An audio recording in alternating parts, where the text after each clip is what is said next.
కొంతమంది పోలీసులను చూపించడంతో మూవీ అయితే స్టార్ట్ అవుతుంది. ఆ రోజు ఒక పార్టీ జరుగుతూ ఉంటుంది.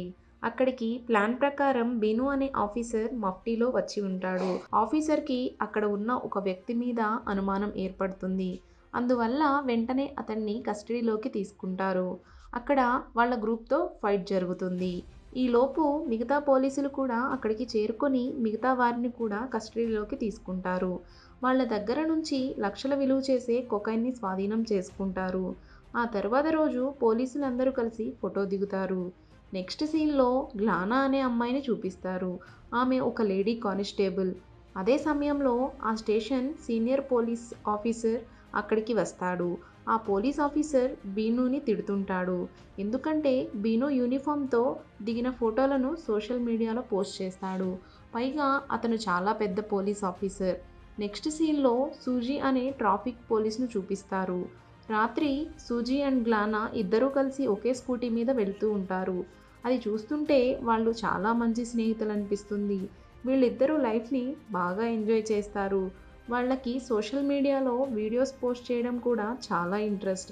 తర్వాత ఒకరోజు గ్లానా సూజీతో, నువ్వు నాకు ఒక కేస్ విషయంలో హెల్ప్ చేయాలి. కొంతమంది అమ్మాయిల్ని అల్లరి చేస్తున్నారని తెలిసింది. ఎలాగైనా వారిని పట్టుకోవాలి. ఈ కేస్ని సాల్వ్ చేస్తే నీకు ప్రమోషన్ కూడా వస్తుంది అని చెప్తుంది. అది విన్న తర్వాత సూజీ కూడా అందుకు అంగీకరిస్తుంది. అదే రోజు సూజీ మంచి డ్రెస్ వేసుకొని బస్ స్టేషన్లో కూర్చుంటుంది. రోజు గడిచిపోతుంది కానీ సూజీ ఎవరిని పట్టుకోలేకపోతుంది. అయితే రాత్రి శరత్ అనే వ్యక్తి సూజీ దగ్గరికి వచ్చి సిమ్ కార్డ్ రిమూవ్ చేయడానికి పిన్ని అడుగుతాడు. అతని గురించి ఏమీ తెలుసుకోకుండానే విజిల్ వేసి మిగతా పోలీస్ వాళ్ళని పిలిచి శరత్ని అరెస్ట్ చేపిస్తుంది.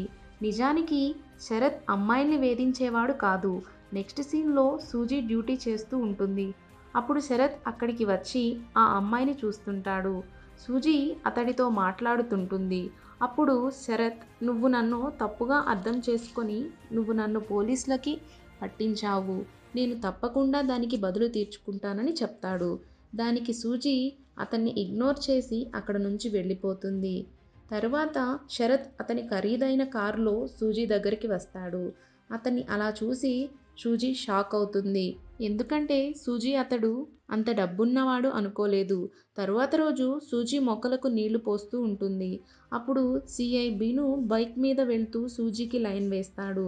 తర్వాత రోజు మళ్ళీ సూజీ డ్యూటీ చేస్తుండగా శరత్ మళ్ళీ వస్తాడు. అయితే ఆ కార్లో నుంచి ఆ సిటీ ఎస్పీ బయటికి వస్తాడు. సూజీ అతనికి సెల్యూట్ కొడుతుంది. సూజీ శరత్తో నా గురించి ఎస్పీకి చెప్పవద్దని రిక్వెస్ట్ చేస్తుంది. కానీ శరత్ కూడా యాటిట్యూడ్ చూపించి అక్కడ నుంచి వెళ్ళిపోతాడు. సూజీ గ్లానాకి శరత్ గురించి చెప్తుంది. తర్వాత రోజు ఒక పెద్ద పార్టీ జరుగుతూ ఉంటుంది. శరత్ ఖరీదైన కారులో సూట్ వేసుకొని వస్తాడు. అదే పార్టీలో సూజీ డ్యూటీలో ఉంటుంది. శరత్ని అలా చూసి ఆశ్చర్యపోతుంది. కొంత సమయం తర్వాత ఇక్కడ ఒక ట్విస్ట్ రివీల్ అవుతుంది. శరత్ ఒక డ్రైవర్. అతను బాగా డబ్బున్న వాళ్ళ కార్స్ను నడుపుతుంటాడు. ఆ విషయం తెలియగానే ఇద్దరి మధ్య దూరం తగ్గి దగ్గరవుతారు. మెల్లగా వాళ్ళ మధ్య ప్రేమ పెరుగుతుంది. మెల్లగా వీళ్ళిద్దరూ కలిసి తిరుగుతుంటారు. ఒకరోజు వాళ్ళ కార్లో వెళ్తుంటారు. వాళ్ళని బీను అనుమానంగా చూస్తుంటాడు. తరువాత సూజీ సిన్సియర్గా డ్యూటీ చేస్తుండడంతో ఆమెను పోలీస్ స్టేషన్లోకి డ్యూటీ షిఫ్ట్ చేస్తారు. అప్పుడు ఇంకా ఆమె కాకీ డ్రెస్ వేసుకుని డ్యూటీకి వెళ్తుంది. తరువాత ఆమె బాయ్ ఫ్రెండ్తో కలిసి ఎక్కడికో వెళ్తుంది. దారిలో ఆమెకి సీనియర్ ఆఫీసర్ ఒక ఖైదీతో కనిపిస్తారు. వాళ్ళు ఒక ఖైదీని కోర్టుకు తీసుకెళ్తుంటాడు. వాళ్ళ సీనియర్ ఆఫీసర్కి లిఫ్ట్ ఇస్తుంది కార్లో. అక్కడ దిగాక ఆ పోలీస్ ఆఫీసర్ శరత్ని ముందే పరిచయం ఉన్న వాడిలా కన్ను ఆర్పకుండా చూస్తుంటాడు. ఆ తర్వాత రోజు సూజీ బర్త్డే అవడంతో శరత్ సూజీకి ఒక సర్ప్రైజ్ గిఫ్ట్ ఇవ్వడానికి స్టేషన్ దగ్గరికి వస్తాడు. సూజీకి కాల్ చేసి బయటకు రమ్మని చెప్తాడు. అప్పుడు సూజీ సీనియర్ ఆఫీసర్ని పర్మిషన్ అడిగి వెనుక వైపు గేట్ నుంచి బయటకు వెళ్తుంది. తర్వాత శరత్ సూజీ పుట్టినరోజుని సెలబ్రేట్ చేసి ఆమెని ఇంటి దగ్గర డ్రాప్ చేస్తాడు. అక్కడ నుంచి వెళ్ళిపోయిన తర్వాత శరత్ చాలాసార్లు సూజీకి కాల్ చేస్తాడు. అయితే ఎన్నిసార్లు చేసినా సూజీ కాల్ లిఫ్ట్ చేయదు. అందువల్ల శరత్ మళ్ళీ సూజీ ఇంటికి వెళ్తాడు. లోపలికి వెళ్ళగానే ఈలోపే మళ్ళీ బయట నుంచి ఎవరో కాలింగ్ బెల్ కొడతారు. శరత్ భయంతో ఒక మూలన దాక్కుంటాడు. అయితే వచ్చింది ఎవరో కాదు, సూజీ సీనియర్ ఆఫీసర్ బీను. అతడు సూజీకి బర్త్డే గిఫ్ట్ ఇవ్వడానికి వచ్చి ఉంటాడు. అయితే అతడు సూజీతో తప్పుగా బిహేవ్ చేస్తాడు. మాటలతోనే ఆమెకి ప్రపోజ్ చేస్తాడు. బీను సూజీని తన వైపు తిప్పుకోవాలని అనుకుంటాడు. బీనుకి ముందే పెళ్ళయి విడాకులు తీసుకున్నాడు. ఇదంతా సూజీకి అస్సలు నచ్చదు. అయితే తలుపు చాటున నించున్న శరత్కి కూడా ఇదంతా చూస్తూ ఉంటాడు. ఇంకా ఓపిక నశించి శరత్ బీనుకి ఎదురుగా వస్తాడు. ఇద్దరి మధ్య వాదన జరుగుతుంది. తరువాత బీను శరత్కి వార్నింగ్ ఇచ్చి అక్కడ నుంచి వెళ్ళిపోతాడు. ఆ తర్వాత రోజు ఉదయం బీను ఇంటికి తన ఇంట్లో పనిచేసే పని మనిషి బాను వస్తుంది. ఆమె ఇంట్లోకి వెళ్ళగానే రక్తపు మరకలు కనిపిస్తాయి. ఆమె ఆ మరకల్ని ఫాలో చేస్తూ రూంలోకి వెళ్తుంది. అక్కడ బీను రక్తపు మడుగులో చనిపోయి కనిపిస్తాడు. అది చూసిన పని మనిషి భయపడి పారిపోతుంది. తర్వాత ఫోరెన్సిక్ వాళ్ళు అక్కడికి వస్తారు. అక్కడ హత్యకు సంబంధించిన ఆధారాల కోసం వెతుకుతారు. తర్వాత ఈ వార్త ఊరంతా తెలిసిపోతుంది. సూజీ జరిగింది మొత్తం తన ఫ్రెండ్ గ్లానాతో చెప్తుంది. తనకి ఈ పని శరత్ చేశాడేమో అని అనుమానం కలుగుతుంది. అలాగే తను సస్పెండ్ అవుతుందేమో అని భయపడుతుంది. అదే సమయంలో కొత్త సిఐ ఎంట్రీ ఇస్తాడు. అతని పేరు సాల్మాన్. సాల్మాన్ విషయానికి వస్తే అతను పెద్ద పేరు కలిగిన సీనియర్ ఆఫీసర్, మాస్టర్ మైండ్ కలిగిన వ్యక్తి. బీను కేసుని సాల్వ్ చేయడానికి సాల్మాన్ ఇక్కడికి వచ్చాడు. సాల్మాన్ వెంటనే తాను వచ్చిన పనిని స్టార్ట్ చేస్తాడు. ఇన్వెస్టిగేషన్ స్టార్ట్ చేస్తాడు. ఆ సమయంలో సూజీని కొన్ని ప్రశ్నలు వేస్తాడు. ఆమె భయంతో కళ్ళు తిరిగి పడిపోతుంది. అప్పుడు ఆమెని హాస్పిటల్లో జాయిన్ చేస్తారు. సూజీ ఆరోగ్యం మెరుగు అవ్వగానే తన ఫ్రెండ్ గ్లానా సూజీని డిశ్చార్జ్ చేయించి హాస్పిటల్ నుంచి తీసుకువెళ్తుంది. తర్వాత వాళ్ళు శరత్ పనిచేస్తున్న దగ్గరికి వెళ్తారు. కానీ శరత్ అక్కడ కూడా ఉండడు. అప్పుడు సూజీకి ఇంకా టెన్షన్ పెరుగుతుంది. ఎందుకంటే ఆ మర్డర్ జరిగిన రోజు నుండి శరత్ కూడా కనిపించడం లేదు. అతని ఫోన్ కూడా పనిచేయడం లేదు.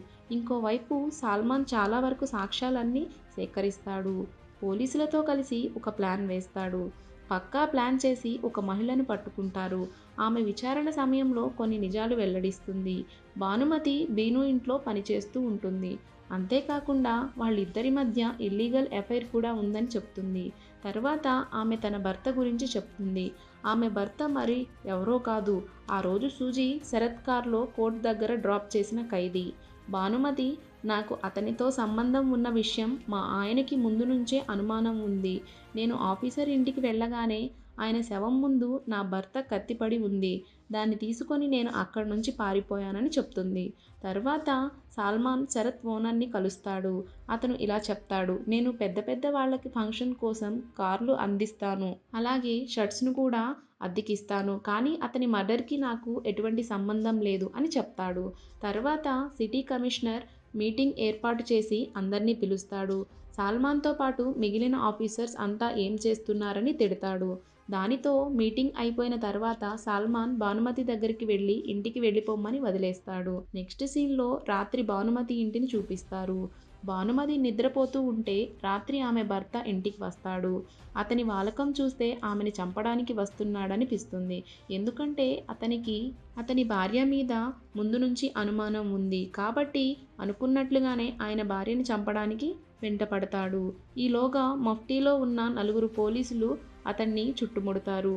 అతడు పోలీసులతో కూడా ఫైట్ చేస్తాడు. అయితే ఈలోగా సరైన సమయంలో సాల్మాన్ వచ్చి అతన్ని కస్టడీలోకి తీసుకుంటాడు. తరువాత సాల్మాన్ భానుమతి భర్తతో, ఆఫీసర్ బీను ఇంట్లో నీ కత్తి ముద్దర్లు మాకు దొరికాయి అని అంటాడు. అప్పుడు అతను, నేను దొంగలించిన బంగారాన్ని బీను దగ్గర దాచాలని అనుకున్నాను. అయితే నేను నా బంగారాన్ని బీను దగ్గర తాకట్టు పెట్టాను. కాబట్టి దాన్ని పొందడానికి కోసం నేను అతన్ని చంపాలనుకున్నా. అయితే నేను వెళ్ళేసరికి అతన్ని ఎవరో చంపేశారు. అది చూసి నేను భయపడ్డాను. అప్పుడు నా చేతిలో ఉన్న కత్తి కింద పడిపోతుంది. ఆ తర్వాత రోజు సాల్మాన్ ఆఫీసర్ బీను భార్యని కలుస్తాడు. ఆమె దగ్గర ఉన్న బంగారాన్ని వెనక్కి తీసుకుంటాడు. ఎందుకంటే ఆ బంగారం కూడా దొంగలించిన బంగారం. ఇన్వెస్టిగేషన్ సమయంలో సాల్మాన్కి ఒక విషయం తెలుస్తుంది. బీను ఇంటి బయట ఒక రెడ్ కలర్ కార్ ఉందని. తర్వాత ఒకరోజు సాల్మాన్ ఈ కేసు గురించి ఒక లాయర్తో మాట్లాడతాడు. ఇంకోవైపు సూజీ శరత్ ఫ్రెండ్కి కాల్ చేసి శరత్ గురించి అడుగుతుంది. అయితే అతను కూడా శరత్ గురించి ఏమీ చెప్పడు. ఆ తర్వాత సూజీని శరత్ ఒక రోడ్డు పక్కన కలుస్తాడు. ఆమె అతని దగ్గరికి వెళ్ళి చెంప మీద కొడుతుంది. ఇన్ని రోజులు ఎక్కడికి వెళ్ళిపోయావని సూజీ శరత్ని అడుగుతుంది. అప్పుడు శరత్ ఆ రోజు బీను గొడవ పడినప్పుడు నా డ్రైవింగ్ లైసెన్స్ తీసుకొని వెళ్ళిపోయాడు. అప్పుడు ఎవరో ఒక వ్యక్తి తనకి 10 లక్షల రూపాయలు సప్లై చేయడానికి ఆర్డర్ ఇచ్చాడు.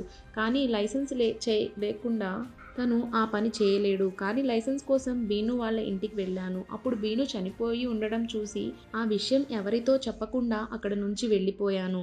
తరువాత సల్మాన్ చేతికి శరత్ క్రిమినల్ కార్డ్ దొరుకుతుంది. ఒకవైపు సూజీ గ్లానాతో శరత్ నిర్దోషి, శరత్కి ఏమీ తెలియదని రిక్వెస్ట్ చేస్తుంది.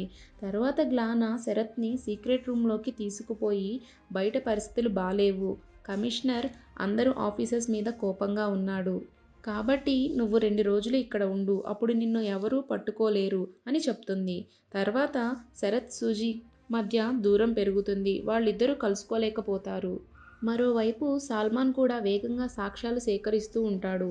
ఒకరోజు కేసు విషయంపై కారులో వెళ్తున్నప్పుడు శరత్ సూజీతో కారులో వెళ్ళడం నేను చూశాను. నిజాలు తెలుసుకోవడానికి సల్మాన్ మరుసటి రోజు సూజీ గ్లానా ఉండే ఇంటికి వెళ్తాడు. తర్వాత రోజు సూజీ శరత్ మంచి చెడ్డల కోసం తనని చూడటానికి తన డ్రెస్ చేంజ్ రూమ్లోకి వెళ్తుంది. అయితే అక్కడ శరత్ ఉండాల్సిన ప్లేస్లో ఆఫీసర్ సల్మాన్ ఉంటారు. అతన్ని చూసి ఆమెకి ఫ్యూజులు ఎగిరిపోతాయి. సల్మాన్ ఆమెను కూడా కస్టడీలోకి తీసుకుంటాడు. ఎందుకంటే ఆమె కూడా దొరికిపోయింది. తర్వాత కస్టడీ రూమ్లో ఉన్న శరత్ని చూపిస్తారు. సల్మాన్ శరత్కి ఒక ఎంఎంఎస్ చూపిస్తాడు. అందులో సూజీ డ్రెస్ తీసి డ్యాన్స్ చేస్తూ ఉంటుంది. అప్పుడు సల్మాన్ సూజీని కూడా అనుమానిస్తాడు. ఎందుకంటే అతనికి సూజీ బీనుని షూట్ చేసిందేమో అనిపిస్తుంది. ఎందుకంటే సూజీ గన్ షూట్ చేయడంలో ఎక్స్పర్ట్. అయితే నీకు బీనుకి ఏదో సంబంధం ఉంది అంటాడు. అప్పుడు అతను ఆ కేసుని సంబంధించిన కొన్ని వివరాలు చెప్తాడు. బీను చనిపోయిన సమయంలో ఆయన శరీరంలో హార్మోన్స్ ఎక్కువగా ఇంక్రీజ్ అయి ఉన్నాయి. అంటే ఆ సమయంలో ఆయన ఎవరినో సెక్స్ చేసే మూడ్లో ఉన్నాడు. అంతేకాకుండా సల్మాన్ అక్కడ దొరికిన ఒక ఉంగరాన్ని కూడా చూపిస్తాడు. ఆ ఉంగరం నీదా అని సూజీని అడుగుతాడు. అయితే సూజీ ఏమీ మాట్లాడదు. ఇక్కడ అసలు ట్విస్ట్ బయటపడుతుంది. ఈ రింగ్ మరెవరిదో కాదు, కానిస్టేబుల్ గ్లానాది. ఆఫీసర్ సల్మాన్ ఆమె వేలికి ఉన్న ఉంగరం గుర్తు కూడా చూస్తాడు. ఇక్కడ స్టోరీ గ్లానా వైపుకు తిరుగుతుంది. ఇక్కడ నుంచి గ్లానా తన స్టోరీ చెప్తుంది.